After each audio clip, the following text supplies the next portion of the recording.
One.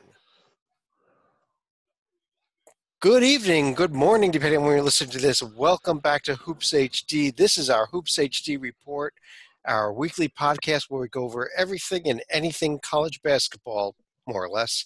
I'm your host, Chad Sherwood, joined by David Griggs, Joey Forts, Itel. We were supposed to have John Salika with us as well. He just popped off. I think he left. Must have seen David and ran. We got a lot to get to tonight, going over all the events and some crazy games in the Big 12 especially, which we'll get to in a moment here. But John T., I want to start with you because McDonald's All-American roster just got released today. I think you got a little report for us on that, correct? I do. So nobody's surprised, the two teams with the most are Duke and Kansas with 3 each. Duke led by R.J. Barrett, the number 1 overall recruit from Canada. He's going to come in at the small forward spot and be an instant superstar. I don't know if he's going to be Marvin Bagley level, but he's going to be great. Other non-surprises, Kentucky with 2, Oregon with 2, and North Carolina with 2. The ginormous surprise that I still can't understand is a little SEC school called Vanderbilt with 2 McDonald's All-Americans, Darius Garland and Simi Solishidu. I don't know what is going on down there, but I think that the coach needs a big raise because I never thought I'd see Vanderbilt with 1, much less 2 McDonald's All-Americans. Well, the absence of Kevin Stallings is paying dividends. You took the words right out of my mouth, David. Yeah. Yeah, but yeah, well, that's something definitely to keep a look on as we go, after the season, especially as we head towards next season. But let's kind of swing back to this season. And I'm going to go ahead and pull up some standings and some scores on the screen here right now. And we're going to start in the Big 12 once again. I think we start with the Big 12 a lot this season because of the quality of the play in it. And it was a heck of a week for a few teams. Wow. But, David, let's start with the big one right there on Saturday, the Texas Tech-West Virginia game, because that made news not only for the game itself, but for what happened after the game. Well, yeah, it kind of was a signature win for Texas Tech. I know that they were at home, but that's just it. I don't recall the last time Texas Tech was at home as a top 10 team beating the second-ranked team in the country. You could argue that it was, although it was just a regular season game, it was still one of the more signature moments in their entire basketball history. Not the biggest, but one of them. I mean, it was a very special moment that kind of had a sour end that I don't want to talk about it. Do we have to? Well, it was Can't we just talk about basketball? It was a court storming, which is understandable given the gravity or the magnitude of the win, at least to me. But okay, what happened? I am sorry, and this is where you and I are going to differentiate on this. I don't think a court storming is proper ever. I am sorry that you do not get a seat to the game to go and be out there in the middle of the court. You get a seat to the game to go and sit in your seat and cheer and applaud on the team. And once again, we had an ugly incident with the court storming, players throwing punches at fans. And I think, Titel, I don't know where you stand on this, but I think this is just as much Texas Tech's fault, if not more so, even if the West Virginia kid was the one throwing the punch, because the fans should have never been there to be in the first place. We have a couple of different issues going on here. One is safety. It's hard to say that anything should be allowed at any campus sporting event that is going to put anyone in danger because the kids are there to go to school, get an education, have fun, not get hurt. So if you don't have security in place or can't assure everyone's safety, I have a big problem with it. That being said, on one level, it's important to celebrate your team's win, and there are better ways to do it than jumping around on the court. But I think it's a nice tradition that when done correctly is good. For example, I will be at the Villanova-Georgetown game tomorrow night. If the Hoyas pull off the upset, do you think they're going to storm the court? Of course they will. Well, Chad, you're going to be surprised by this, but I'm still not all the way on your side of the fence, but I'm closer to the fence than I've ever been before. I will say this, though. Tonight, I turn on the game, Clemson, North Carolina, and they begin the broadcast with a court storming from I don't know however many years ago. Obviously, the game was at Clemson.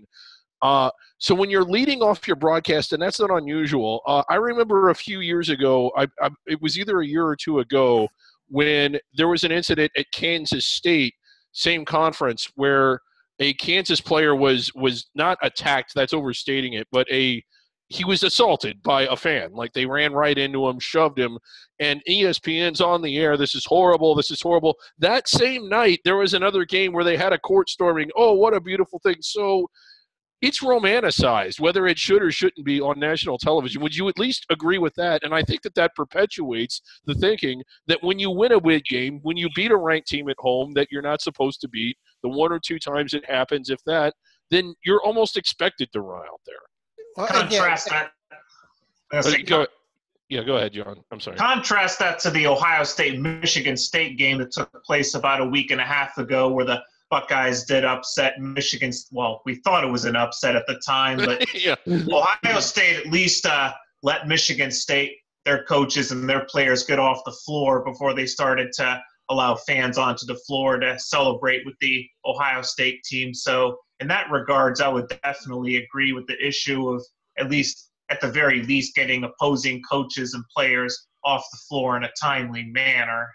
And I've seen it. I've seen a wall of security to protect the players and get them off while then the fans go on the other side of the court. But even then, Joby, I think that David was right, though, about romanticizing on TV.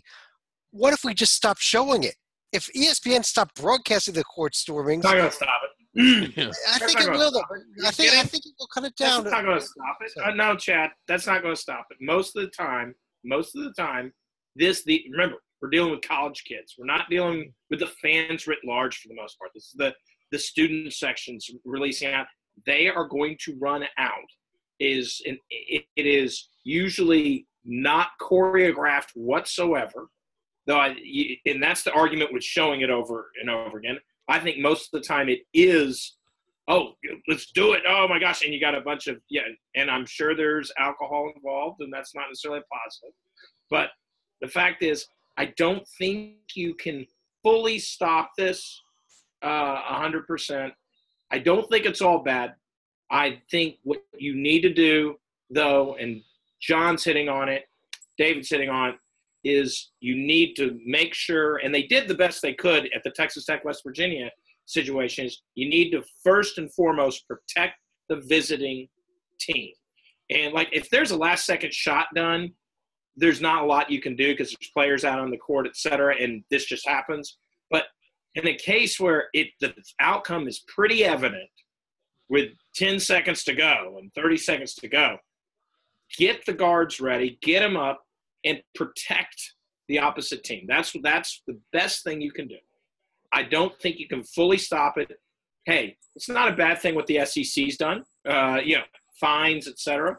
But I think we're a little Pollyannish to think we can wave a magic wand, we can stop showing it, and then all of a sudden, bam, it won't happen anymore. I think it's going to happen. Well, there's a big difference between the Big 12 fining Texas Tech $25,000. I think even the Big East has token fines, but the SEC that you mentioned, those are six-figure fines that they're levying. Well, students aren't paying it. I mean, but let the conferences decide upon themselves. Kind of being a federalist in this case, I guess, among it. And hey, if that's the way the SEC wants to deal with it, great. If the ACC, I bet, is a little more lax. If the ACC or the American, I don't know what their statuses are a little more lax, and that's the way it is. And you open yourself up for liability, maybe. I don't know. But I don't think you can just put it – I don't think you can put the genie back in the bottle, even if you didn't show it. I think you can, at least to a degree. If they come out there and they say any student that runs out onto the floor is suspended from the university for a semester or a year, and any fan that does it that's not a student is banned from the arena for a year, you would reduce it dramatically. But do you want to be that harsh about it? I still think that a lot of schools kind of who doesn't like winning a big game? It's a scene, and when you walk around arenas, no matter what level, a lot of the times you'll see posters and pictures. The arena I used to work at had a picture of a court storming in it. And again, is it good? Is it bad? But you don't – I don't know. I never really agree with Chad. And during championship week, God, it was great watching these teams win the conference tournaments and the fans coming onto the court. And I still like a good court storming, but I'm going to step way out of character and say that I do think Chad has a point. Don't agree with it, but I think that maybe there is a happy medium here. Something where, hey, we set up a security wall, we give enough time for the players to leave the court, and then they can go and play their games and do whatever they want to do. And maybe you can do that if the outcome looks apparent. But if it's a last-second shot, I think it just goes. But if it's a close game like that, Joby, if it's a close game like that, you could have the security ready to go. You could have them there. But we do need to move on here, and I want to talk about one other team in the Big 12, and that's Kansas, who I think this week reestablished themselves as a dominant force in the Big 12, sneaking by Kansas State, but then the huge win last night at West Virginia. And Titel, I wanted to pull up something here for you. Take a look at the graph here from last night's. This is the win probability graph from KenPom.com for last night's Kansas-West Virginia game. What this shows is that the Mountaineers had a 16-point first half lead, and then they decided to shoot 5 of 27 from behind the arc, and they blew it, which is why it looks like a roller coaster. The other amazing stat for me, West Virginia with West Virginia, they get more steals than anyone. Kansas had 9 steals to West Virginia's 5. So this shows, I think, that Kansas is for real, and anybody who thinks they're not going to win the Big 12 title this year, good luck with that prediction for the 13th or 14th straight year in a row. It was one of the more – I think it was singularly the most impressive singular win of the season to beat a team as good as that on their floor. The way that they did it, I mean, when they fell behind, who in their right mind thought Kansas was coming back? It was the most gutty, the most impressive. What a win. Wow. What a win. And Stalika, I want to take a look at the other side of the Big 12, though, also. Are we just about done with Baylor yet? A bad loss to Iowa State. But much like the Telltale Heart, they're still beating after the home win against Oklahoma State. I mean, it keeps them biologically alive, but they're starting to run out of opportunities, especially since they've had Iowa State's number at Hilton Coliseum in recent years, and this is the one year where they're unable to pull off the win. That's still a bad sign. Chad, they are not out of opportunities. This is what I've been kind of harping on. Because they play in the Big 12, they are very much alive. They could wind up. They have opportunities, Joby. I see nothing here that makes me believe they can win these games. Right. Now, I don't know if they can, but the thing is, actually, I think they do have some talent. They have some good wins on their resume. The fact of the matter is, Baylor, because they have the benefit of playing the Big 12, will have a chance at Texas Tech in Waco. All of a sudden, they're going to have these chances. I don't think they win in Allen Fieldhouse this week, but that's not to say they go out and beat a Kansas State team, which right now at the half is leading Oklahoma by 5. That they're going to have chance after chance after chance. They need to pick off one in the road. Maybe it's in Lubbock. Maybe it's in Norman. They need to pick one of those off. I don't know if they can, but they're going to get plenty of opportunities in Waco, which I think they probably will defend their home court because they're good enough to do so, to rack up nice looking like 5 wins against teams that will be dancing come March. Right, and here's the upcoming schedule in the Big 12. David, he mentioned already that Baylor-Kansas game. We got Bedlam round 2 coming up on Saturday. West Virginia, after the 0-2 week needs to come up with a couple wins. They got shots here at home against Texas, at TCU as well next Monday night. Yeah, it's a big week for TCU too, who's played really well, but I believe I got it right here. They're just 1-3 or 1-4 in conference play. They need to start winning some games. I think they will, but if they drop 2 more and fall to 1-6, are they losing their grip on a bid? I mean, you don't really think that they would, but they might be. Yeah, the numbers are all still there if you look at them, but other than that conference record, which is Really, they really got to improve that. They got to be maybe not even 500 to make a bid, but probably no more than 2 games under 500 to get talking like was it an 8-10 or something along those lines? Yeah, 8-10, and then 9-11 if assuming they don't win the conference tournament. So. Let's head over to the SEC, though, where as we record, this is a couple games going on, including I believe Kentucky was in a battle right now with South Carolina. We are recording this around a little before 10 p.m. on Tuesday evening. There's the past week's results, including a really good game tonight between Georgia and LSU. But Salika, what are your thoughts on what you saw this past week in the SEC? It was a nice win in the closing seconds for Georgia, where they were able to get the game winner with about 5 seconds left and withhold a late LSU challenge. That was offset a little bit because they lost at home to South Carolina over the weekend. South Carolina and Georgia seems to be a little weird in that the team that's below the bubble usually has a knack for beating the team above the bubble, although this time it was Angry Frank's crew that got to play spoiler here. But LSU, what's odd about them is that both of their wins have come away from home, and they have the 3 home losses against Kentucky, Bama, and now Georgia. That's one of my takeaways. Yeah, really interested there on LSU and Titel. Texas A&M is now 0-5 in conference. Is it panic time yet?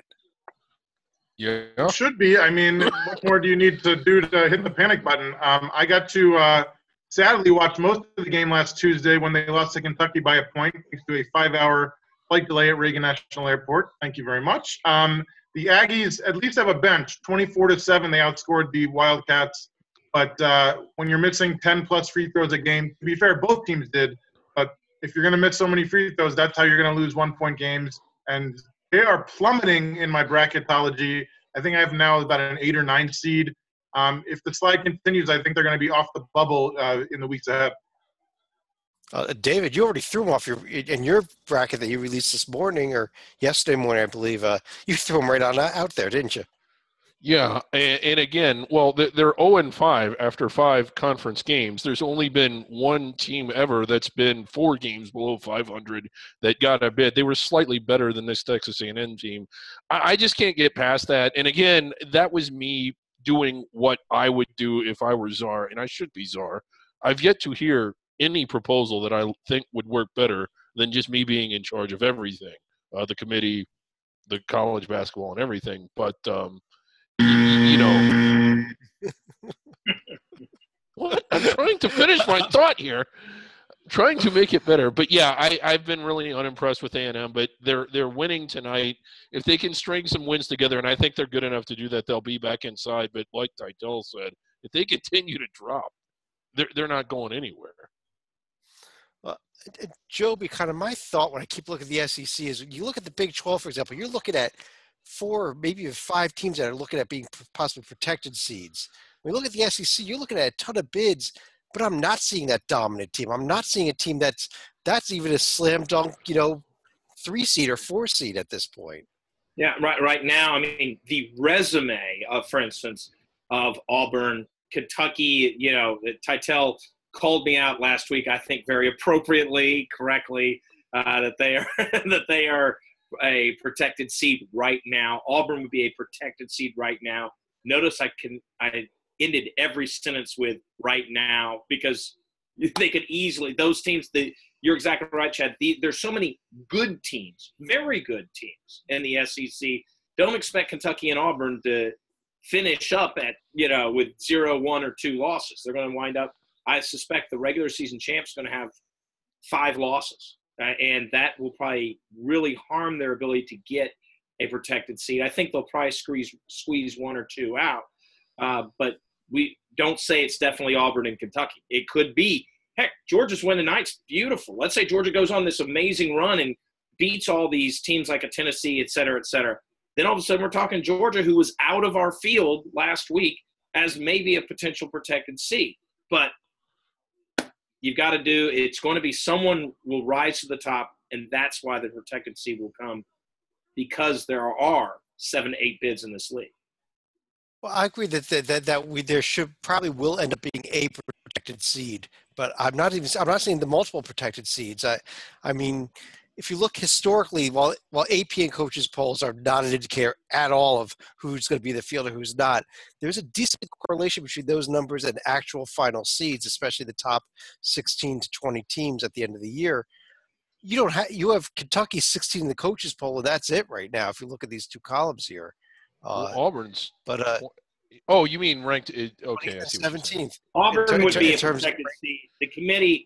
The committee would give them a protected seed right now. I'm extremely convinced. The voters just have this stupid, hey, did you lose and move up, and all the slotting system. Auburn's a victim of being underappreciated to begin the year. I'm not saying Auburn's world beaters, but look at that. I mean, come on. That's a nice profile right now. It is. It's a nice profile. No, I'm sorry. You dig into that a little bit. One at Tennessee is really looking nice. The Arkansas's other good. tier one, Middle Tennessee on a neutral court's good. At Mississippi State is a solid win. I'm not saying it's the best, but it is a solid win. Dayton we can throw out. Exactly. When you're seeing a couple wins in the top tier, they're only in the top tier because they were on the road. And Murray State is a good, at Murray State, Hofstra's a good team, beating them on a neutral court. They're actually some strong. In Connecticut's better than a third tier. They're not first tier. They're probably a second tier. I don't know. Yeah. Look at the predictive metrics too. It's a good 26 predictive metrics. Those are not very high predictive metrics. The Ken Palm's actually his best. Sagrid hates Auburn at 34. Look at mine. Look at KPI. Auburn never do to them. Strength of record. The resume ones, which I think the committee values more, in how they evaluate a team. 676. Now, I'm not saying they're a 2 seed even right now, but 676. That's pretty darn strong. Predictive is not, in my opinion, until the committee changes their nitty-gritty sheet, predictive is not as telling as I think, your KPI SOR, and I would brag on mine. Here's the upcoming schedule, David, in the SEC. Is there any games that you're really looking forward to here coming up, possibly this weekend with some of those matchups?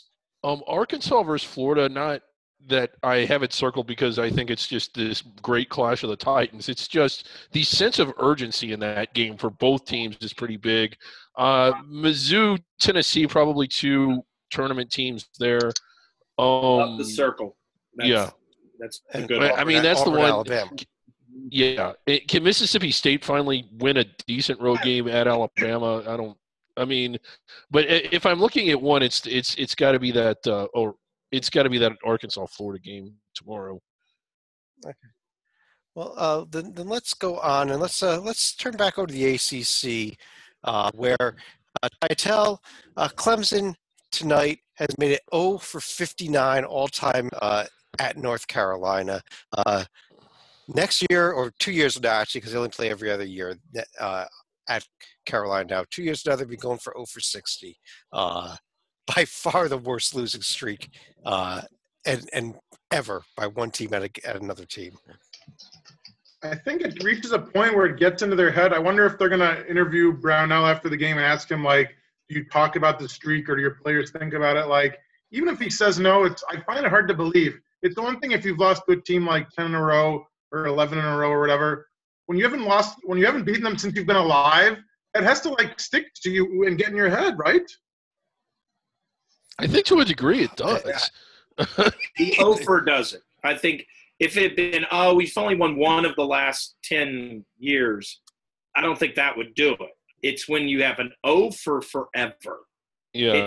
It's such a notable thing, and every time that game starts, that's the headline that starts off the coverage. The players know it. The coaches know it. The fans know it. It's in your face. Some of the games have been competitive. That's one of the things. I mean, it isn't a Colgate-Syracuse situation where it's just almost none of them are. Clemson's been right in there. They weren't really tonight, although I think they got as close as 3 points or 4 points. But they did. Was it a year or two ago? It went into double overtime. Yeah. So, but North Carolina even beat them in the Matt Doherty year, so that's all I got to say. But well, that's Stalika, I highlighted the RPI column there. If you look in that column right now, the ACC has the top 3 teams and 4 of the top 10 teams in the nation in current RPI. Duke, Carolina, and Virginia. Do we have a shot at 3 1 seeds out of this conference? I don't know if it's going to end up that way, honestly. I mean, I'll even be surprised if there's going to be a single conference that even manages 2 protected seeds because of the parity. But one team I think we have to highlight that's getting completely forgotten, and that's Louisville. I mean, they've been kind of petering along, at least holding serve, but in the past week they won at Florida State, and tonight they also won a double overtime thriller at Notre Dame. Yeah, they've had a good week, and they needed a good week. But I think the other question for Louisville is, I mean, those are great road wins. Go ahead, John. Yeah. I was going to say, assuming the NCAA does not. Now they're in. I mean, they're not solidly in, but they were out of the field, and now they're in the field as of today or tonight. Yeah, there it is. None of their losses are bad at all. I mean, those are as quality of losses as you could have on a profile too, when you look at the losses. So I agree. You can't leave this team out, Titel, can you, at the moment? Not at the moment, but if you fast forward a month, starting after Valentine's Day, they get North Carolina at Duke, at Virginia Tech, and host Hoos. I mean, you think they're winning more than one of those 4? I think they're going 1-3. If they win all 4 of those, then you can't leave them out. They're a number 1 seed if you do that. Yeah. Because they're winning the regular season title in the conference. Yeah.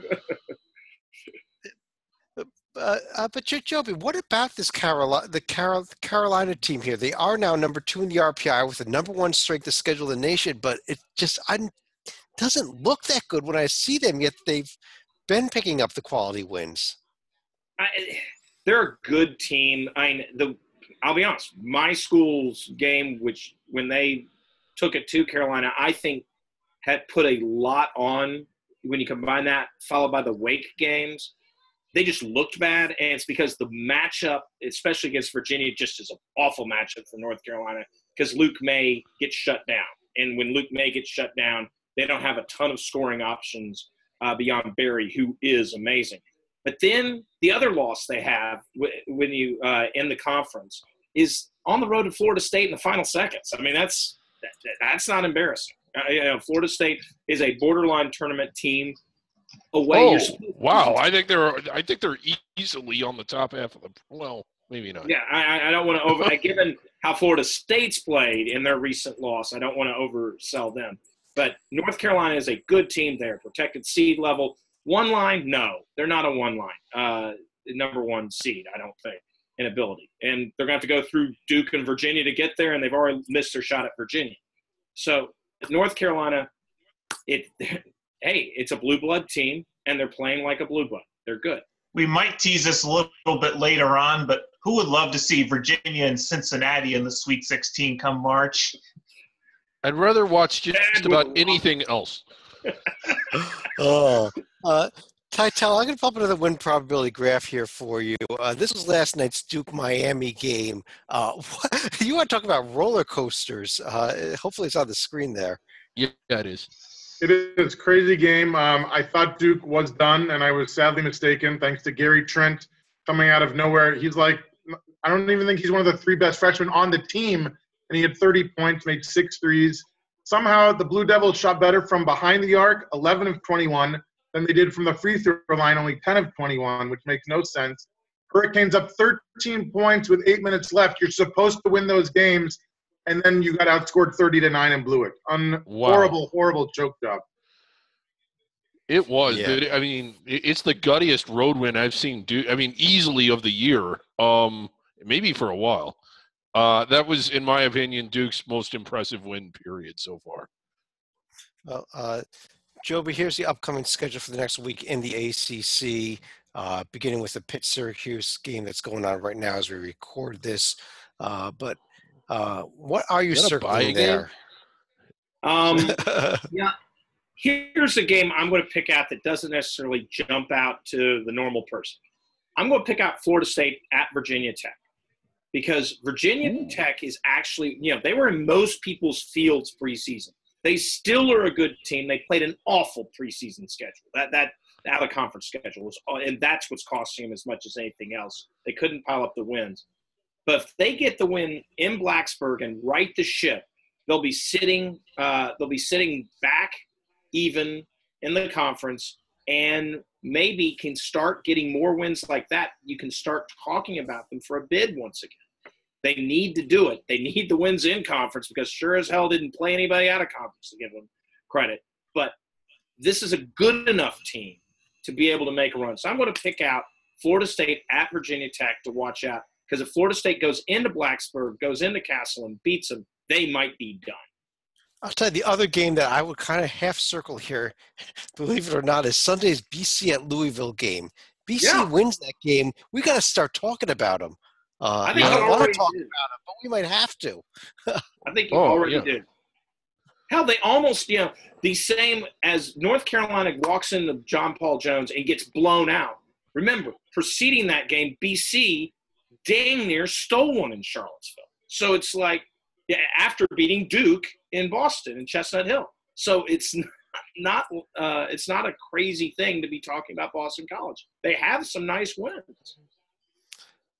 Let's move over to the Big East. And Salika, this is your conference. I'll bring you in for it here, where Wednesday night Xavier didn't bother showing up, but they did bounce back with a nice win over Creighton.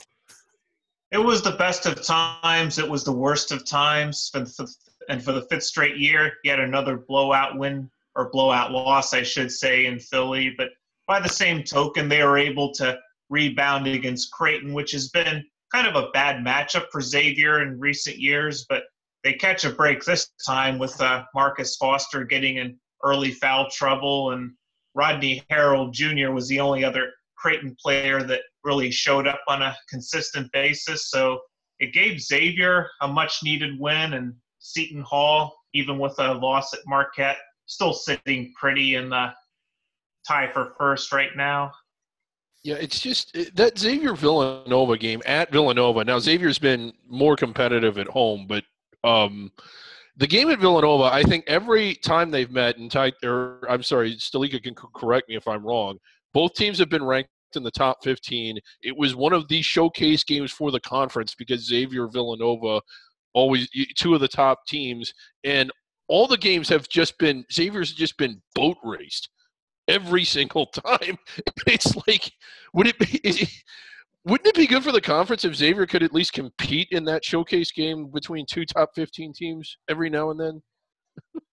Well, another showcase game coming up this weekend. Tytel Xavier's going to be at Seton Hall. Actually, a couple of nice games here also with the Creighton-Providence game looking like it might be a good one this weekend. Seton Hall-Creighton tomorrow night is also.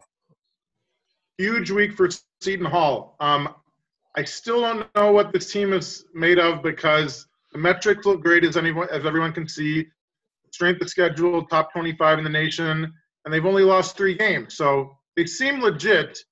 If you can beat at Creighton and then host Xavier and sweep those two, then I think you are solidly a protected seed. If not, I think you're middle of the pack, probably going to lose in the second round of the tournament. Huge week for Seton Hall.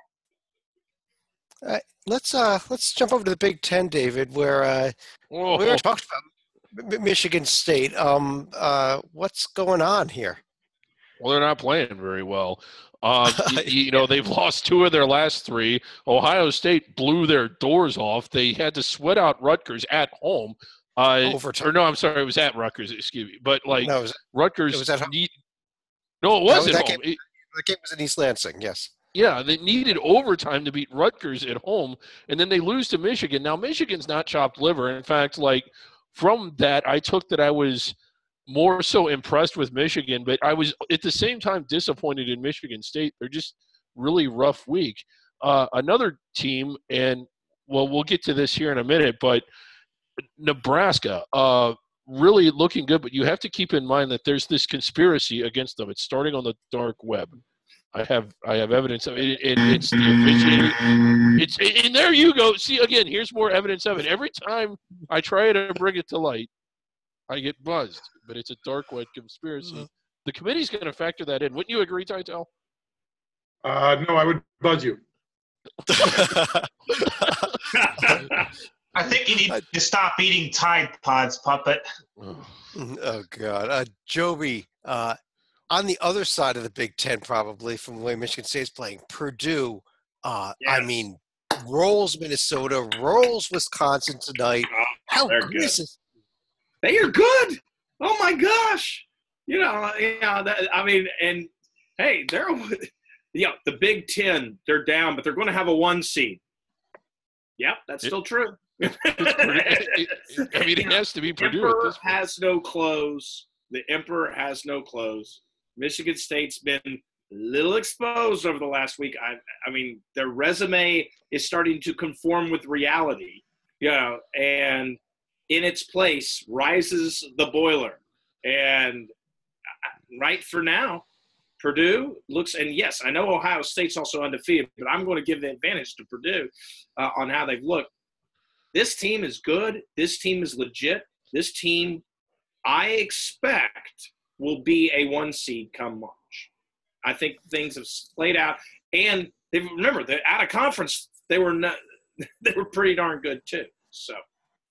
Everyone who thought that Michigan State would be tied with Indiana in the standings right now, raise your hands, please. Oh, wow. Segue to the next round of games, please. Yeah. Wow. But actually, before we go there, Titel, Purdue, Ohio State, Michigan State, all still having very good seasons. Is there a fifth team in the Big Ten that's even looking like a tournament team? Well, Maryland. yes, when you look at the dark web conspiracy. Give it to David. He's been waiting all day for this one. Well, yeah, when you give it to, when you look at the dark web conspiracy that they've had to overcome, of course they're looking like a tournament team. Nebraska. Yeah. Let's take a look at it's like you want to discuss the next week's coming up games in the Big Ten. There you go. There's the schedule. Yeah, specifically, I want to discuss the aforementioned Indiana Hoosiers because they are going to be going to East Lansing to face the Spartans. And right after that, they will also be playing Maryland at home. So if they want to prove themselves as opposed to just beating up on the Summit League quality teams of the Big Ten, now is their chance. I'm sorry. I got to stop you there. I got to pull up Indiana's profile here. Beating up on the Summit League teams? I thought he meant Michigan State. They lost to Fort Wayne by 20 points at home. They lost to the Summit League team. Oh, I thought he meant Michigan State. Missouri Valley. Yeah.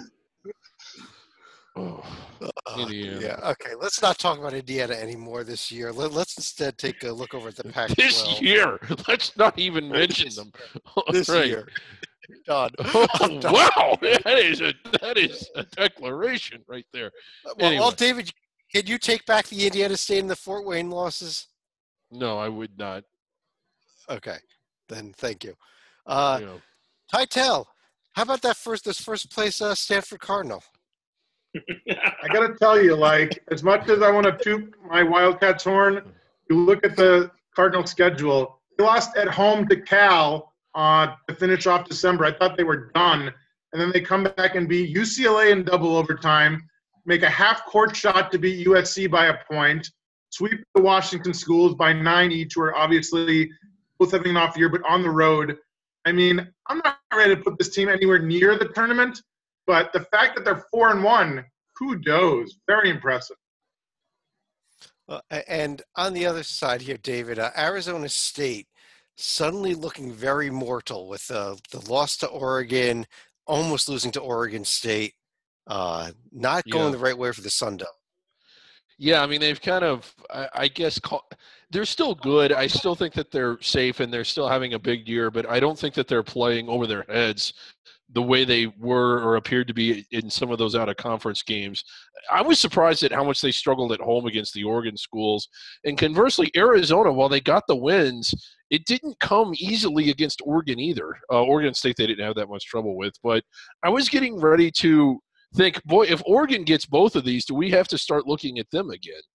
Well, they didn't get both of these, so I guess it's a moot point. But Stalika, you had a comment on him? Here is a fun fact that they had on screen when they had the Arizona State-Oregon State game. The Beavers going into that game had lost 75 consecutive games against ranked teams on the road. That looked like that streak was going to be in jeopardy, but that is a tough way to go to 76 when you look at how that ended. Yeah. Well, that is some trivia right there. I guess the only other thing, Joby, is USC finally did get a couple wins this week. Are they heading back in the right direction? They're getting – yes. They still haven't gotten – they beat the schizo team known as Colorado. I mean, talk about a team that, is all over the place. It's Colorado. Get big wins and then lose. But USC still hasn't fully impressed, but they're starting to put things together that show – they're not the top 10, 15 team that everybody had preseason, but maybe if they start building by getting the win like they did against Colorado this week and building upon that in Utah, those are solid wins, to be honest. NIT-ish wins at a minimum.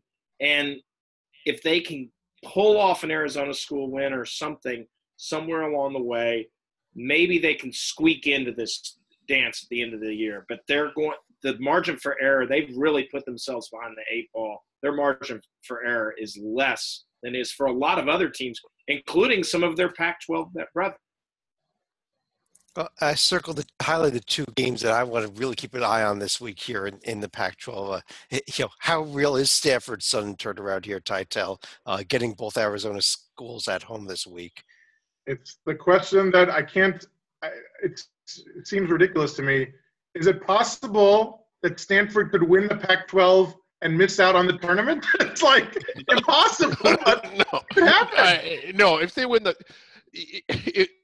the Pac-12, their resume is going to be looking a lot better than what it is. I don't know about that. They could be like 20-10 with like a lot of bad losses. They lost to Cal. Well, yeah.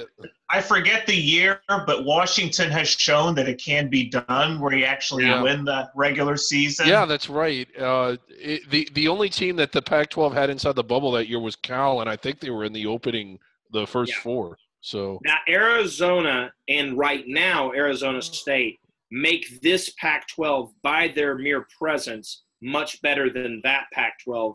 If you are to be Stanford, especially since we're dealing with a lot of play between the teams. Stanford's going to get the host both Arizona schools this week, as we see. If they get to that point where they win the conference or even share the conference, they're going to probably have to beat an Arizona school along the way and wind up with a gaudy record.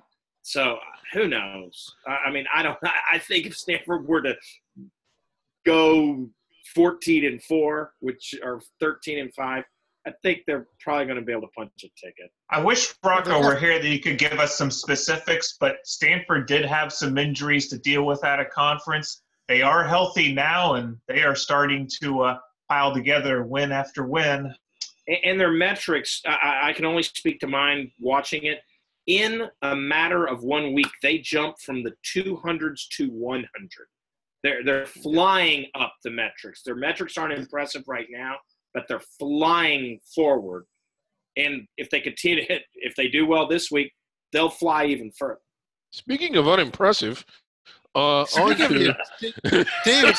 And by the way, UConn did not score 20, Chad, in the first half. You'll be happy to know. UConn failed to get 20 at halftime today between Cincinnati and UCF. It was 19-16, the most pathetically bad conference to watch in the entire nation.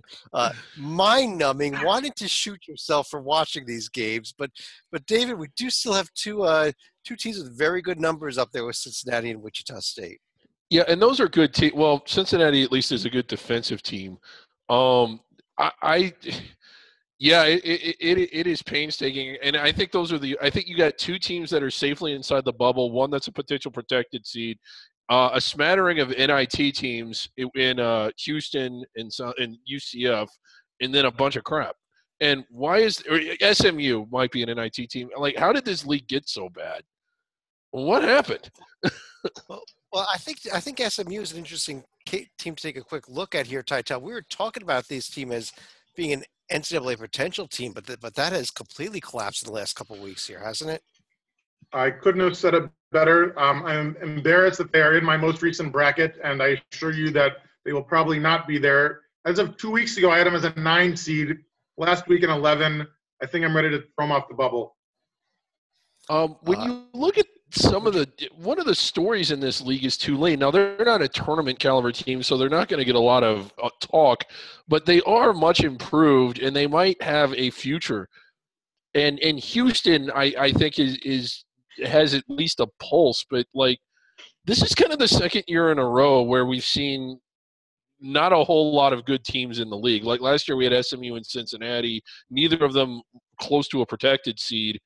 I thought Wichita State would breathe a lot of life into this conference. I thought it would actually be pretty good this year. It's not, though. And what's happening to the American in basketball and longevity? Is it going to be able to ever come back? Well, that's a tough question, but I think it can. I think especially with Wichita State there, David. But Joby, I wanted to discuss this Houston team with you because your J&G ratings like this as an NCAA tournament. I'm hoping that it gets normed out, that they're pushed out over time, but could they be this year's Tulsa? They could. They've got Wichita State once left, but it's a home game. They got Cincinnati twice still, so they'll have those three chances. And they can lose. If they get even one of those, and they don't lose a stupid game, all of a sudden you're looking at maybe they can lose at SMU or something. But if they don't lose a stupid game, all of a sudden, yes, Drexel, awful, yuck. But you're going to have, an Arkansas win, a win over an Arkansas team that's solidly in the field. Providence is probably right now, after last night, in the field barely, but they have a chance. And then you need a win against one of the American teams in. All of a sudden you're going, okay, it's better than that crappy-ass 0-5 Texas A&M team, if A&M has a 6-12 SEC record, and so even though A&M I think is a much better team than Houston, I think the resume could be good enough if they're sitting at a really nice overall record of like 24-6 with one more quality win and no more bad losses. Well, at least all of Texas A&M's losses were against tournament teams. None of those were against Drexel. There's only one. But the other ones are not embarrassing losses. Well, on two occasions, I think the committee will give you one mulligan. On two occasions, I've pegged Texas as a tournament I've pegged Houston as a tournament caliber team, and they proceeded to prove me unbelievably wrong. Right. So I am not doing it again. I mean, they can lose to South Florida tomorrow, and we're done with them. We can go by. Right. Well, Titel, let me throw this out to you, and have you answer this question here that you just texted over to me. But is there any chance that the committee may have a sympathy vote of sorts for Houston here, given what happened in the city there last year? My gut says no. I think, and I don't know off the top of my head, but for some reason I think in the past that there have been some teams where players died during the off season, and I don't know. I have no idea if that has ever come into play where a bubble team has gotten a sympathy vote because of that. Certainly, if there's been serious injuries like the Kenyon Martin broken leg from a couple decades ago, as Jonas is only also aware, they do have some sympathy for injuries. It's weird. It's kind of a unique circumstance. And I remember I was trying to do some preseason stuff, and Houston just never posted its roster. They were one of the last teams in the nation, and I was getting pissed off because I want to do my work. I realized, wake up, John. They have a gazillion things more important than posting their freaking basketball roster. They were literally underwater for most of the summer. Well, I do have the upcoming week in the American up on the screen here. Big week for Wichita State, actually hosting SMU, then a road trip to Houston. Also, a pair of non-conference games here on Saturday as UConn hosts Villanova and gets crushed. And Temple at Penn, Titel, huge Big Five matchup. Got to throw that one back over to you. I do want to pick my boys with the home upset, especially because I think we might actually win the Ivy League this year, which is amazing because we barely made the Ivy tournament in its inaugural year last year. But I think Dunphy gets the win just because I know he's got a losing record and I know he's only one win in conference, but that strength of schedule, number 4, he's played a lot better teams than Penn all year long. So I think the Owls will get it done. Salika, here is coming up the Atlantic 10 standings. Are we just talking about a single bid league at this point with Rhode Island, especially with their win over the Bonnies over the weekend? I think we're probably going to see Rhode Island as the only at-large team, but I don't see them actually, sweeping their way through the conference tournament because there's just too many landmines that they have to step around, whether it's a VCU or a Dayton. But by the same token, it's rare that you see VCU get dump truck like they did against Dayton last Friday night. So you're saying Fordham still has a chance? The way it's going, what? Speaking of pitiful, I mean, look at this. With the exception of Rhode Island, this is an under-the-radar level conference all of a sudden. And this is our favorite league. I talk about it every preseason. I like that we cover this league. It's good basketball programs, rather large fan bases, at least at the top of it, in big markets. It's poorly covered. I've railed on their media deal for years. This conference really should be covered more for as good as it typically is. This is just – I kind of started to feel it last year, but this year it's even worse. Is this conference trending down much like the Mountain West is, and is it going to be able to resuscitate itself to where you're getting 3 and 4 bids a year and you're sending at least most, other teams to the NIT? There's maybe 2 NIT caliber teams in this conference. Mm-hmm. I think Look at that. I think it's just in a down cycle, much like the Mountain West is in right now. But even the Mountain West is starting to point back up where they at least have, I would say, 2 viable teams right now. The loss of Shaka Smart is a big deal to this conference because I only see one. The Bonnies are the only NIT team. They are, yeah. Yeah, so you got Rhodey. VCU should still be a solid program. And if Shaka Smart was there, getting the players, some of the players who followed him in Texas or whenever, I think VCU could be competing with Rhode Island at the top of this conference. His loss has a domino effect all the way down. How about Will Wade's loss? Look at what he's doing at LSU this year. Yeah, Will Wade did a good job. Yeah, yes.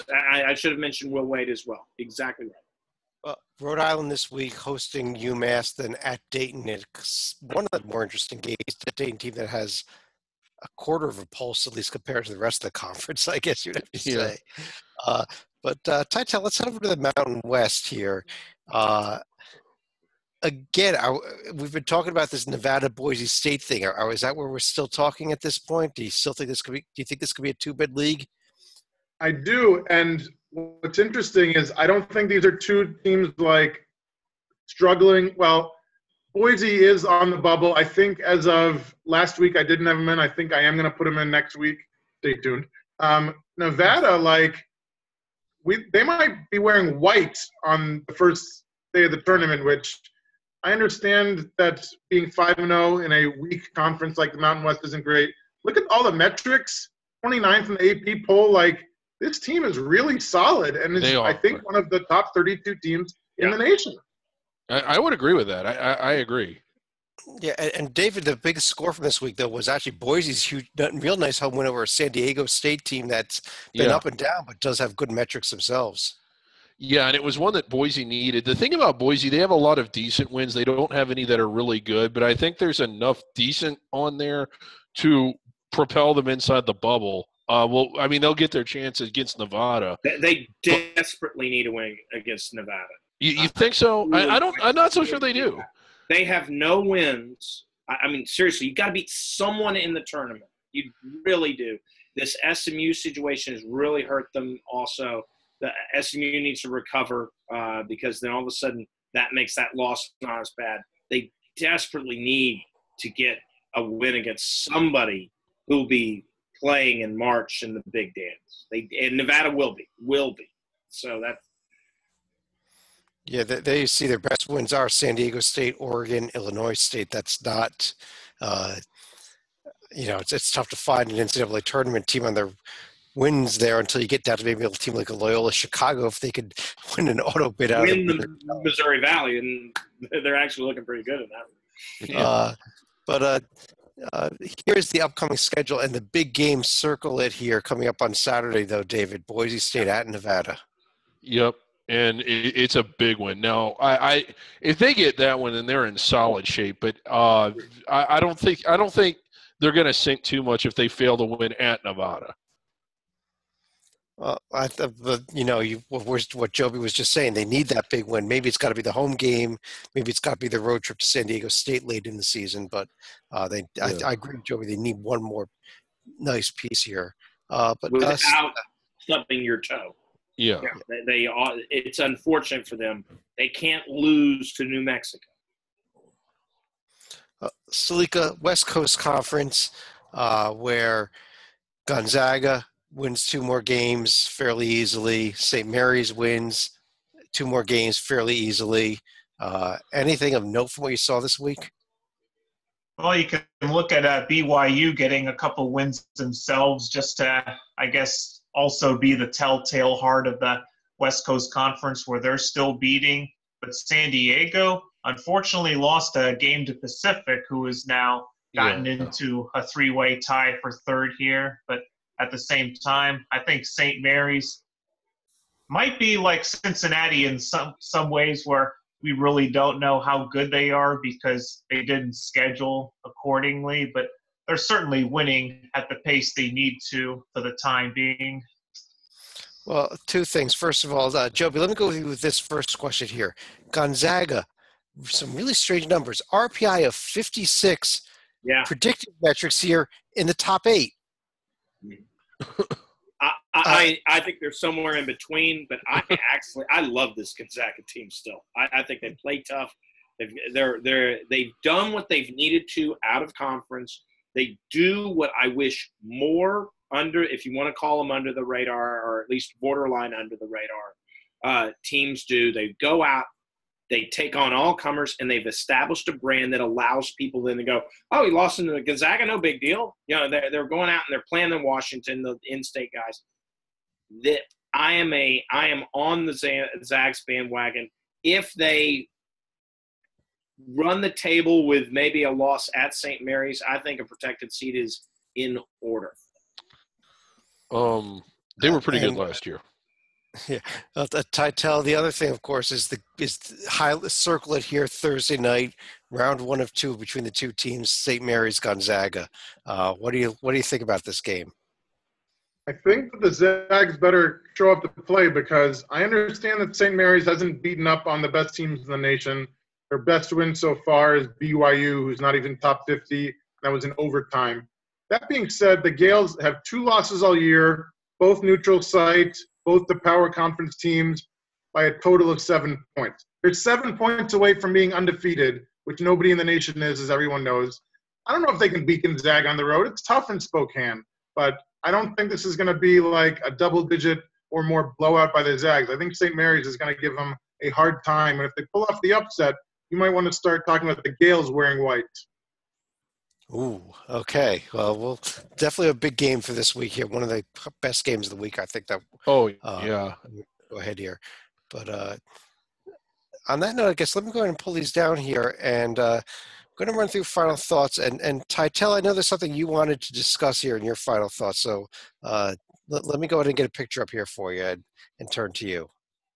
Thank you. So, as the college basketball historian of the group, it was with great sadness that I heard about the passing of that man right there, JoJo White, from cancer today at age 71. To give you a very brief bio, because the full bio would take forever, All-American at Kansas. He's playing in the 1966 Midwest Regional Final.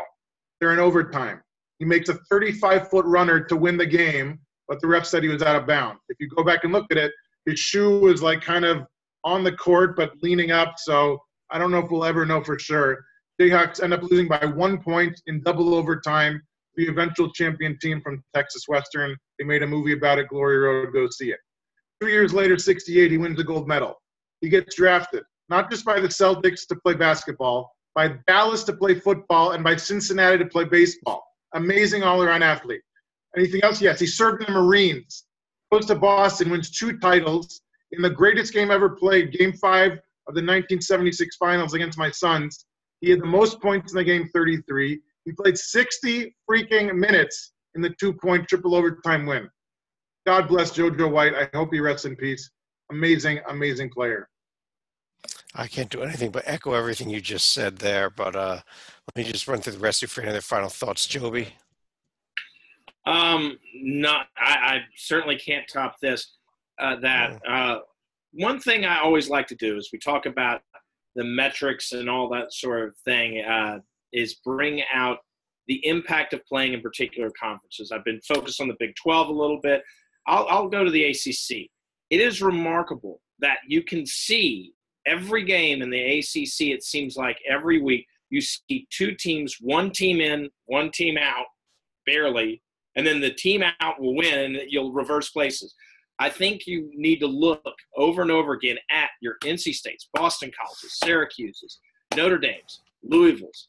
Not all these teams are going to get in, guys, ACC fans. Oh, and other people in the country, a lot of them will, because they will beat – someone has to win when the teams play. When you see a situation like that about, say, in Virginia Tech, when you see 6 teams all around the bubble, the best way to think of it is it's a tournament within itself when they play each other. 3 are probably going to survive, and 3 are probably going to be going to the NIT. Exactly. Stalika?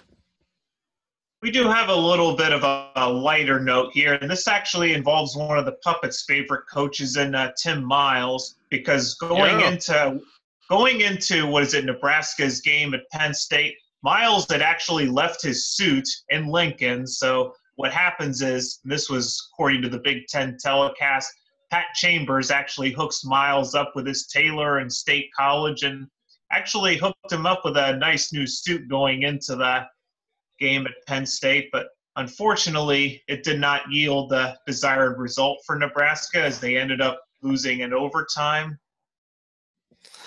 Talk about teams that are not getting their desired results. As we come to the end of our podcast here, Oklahoma down 12 at Kansas State. Texas A&M also losing at home to Ole Miss. So 2 teams that we were talking about earlier in the show, Oklahoma continuing to struggle and Texas A&M continuing to find ways to play themselves right out of a tournament contention. But David, let you finish things off. It doesn't happen every year, but I'd say it happens more than half the years. Is at the end of January, beginning of February, or at least now, there's a team that isn't on anyone's radar, that no one's talking about, that goes on a tear and makes the NCAA tournament. I don't think anybody did it last year, but 2 years ago we had Wisconsin. They were hovering around 500. What's that? Vanderbilt did somebody do it last year? Yeah, Vanderbilt. Vanderbilt did it last year, and I'm just kind of curious who it's going to be. It's gotten to the point to where I've tried to guess who I think it's going to be. I always guessed wrong. I think last year I said I thought it would be Oklahoma. Could it be K-State? Looking really good right now, as you mentioned, coming off of a really heartbreaking loss against a really good Kansas team. But again, don't be surprised. There's someone that we haven't really talked about all year that we didn't talk about tonight that could get scorching hot and end up not just in the field but in the top half of it. Well, like you all know, I've always been a huge Bruce Weber fan. Just as much as I enjoy watching American basketball and watching UConn struggle to score 10 points and a half. But on that note, I want to thank everybody for joining us on behalf of David Griggs, John Titel, John Stalika, and Joby Fortson. I'm Chad Sherwood. We'll talk to you again real soon.